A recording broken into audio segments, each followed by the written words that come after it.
სახელმწიფო ღონისძიებები საქართველოს მასშტაბით 25-დან 31 დეკემბრის ჩათვლით გაიმართება. კულტურის სამინისტროსა და თბილისის კულტურული ღონისძიებების ცენტრის მიერ დაგეგმილი ერთობლივი ღონისძიებებია.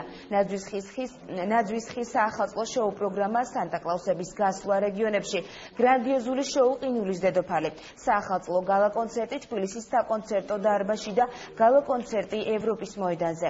25 დეკემბერს საღამოს აინთება დედაქალაქის ნაძვისხე პარლამენტის შენობასთან.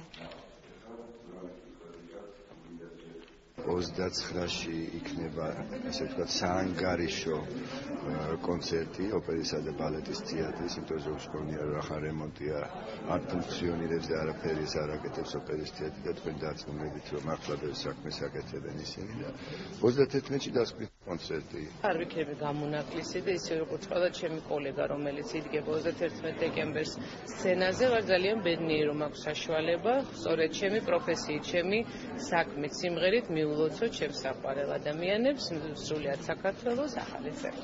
31 დეკემბერს 11-ის ნახევარზე ევროპის მოედანზე თბილისის მერია ალფრეუჯინ ინსტიტუტი და კულტურის სამინისტრო წარმოგიდგენთ ერთობლივ გალა კონცერტს, რომელიც თავის ხასიათით იქნება ძალიან საინტერესო, ვინაიდან ჩვენ გვაქვს ჟანრობრივი სინთეზი, ან თითოეულ ნომერში, ჩვენ დაახლოებით 35 ნომერი, ჩვენ გვექნება სხვადასხვა თაობის, სხვადასხვა ჟანრის, სხვადასხვა მუსიკალური სტილის მომღერლების და შემსრულებლების კოლაბორაცია.